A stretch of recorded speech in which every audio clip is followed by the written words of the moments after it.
గుడిసెల్లో ఉన్నవారికి భవనాలు కట్టుకోవాలనిపిస్తుంది. భవనాల్లో ఉన్నవారికి మళ్ళీ గుడిసెలకి వెళ్ళిపోలేమా అనిపిస్తుంది. ఇదే ప్రకృతి. అండ్ ఎప్పుడు సిటీస్లో ట్రాఫిక్ మధ్య పొల్యూషన్ అవి ఇవి అని ఉండే వాళ్ళకి ఎప్పుడో ఒకసారి బయటకు వెళ్ళినప్పుడు ఇటువంటి గుడిసెల్లో స్టే చేసే అవకాశం లభిస్తే ఎంత ప్లెజెంట్గా ఉంటుందో ఒక్కసారి ఊహించుకోండి. అండ్ హిల్ స్టేషన్స్ అంటే అక్కడ చాలా లగ్జరియస్ హోటల్సే కాకుండా ఇటువంటి నేచురల్ స్టేస్ కూడా ఉన్నాయి. మీరు ఇదివరకు ఎప్పుడైనా ఇటువంటి నేచురల్ స్టేలో ఎంజాయ్ చేశారా? మీ అనుభవం ఎలా ఉన్నదనేది తప్పకుండా కమెంట్ సెక్షన్లో చెప్పండి. మేమైతే కూర్గ్ ట్రిప్ వెళ్ళినప్పుడు ఇలా నేచర్ స్టేని ప్రిఫర్ చేసి స్టే చేసాము. అప్పుడు వర్షం కూడా పడుతుంది and enjoy to the fullest అని చెప్పొచ్చు.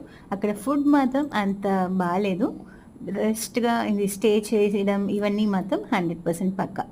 మీ ఎక్స్పీరియన్స్ ఎలా ఉంది?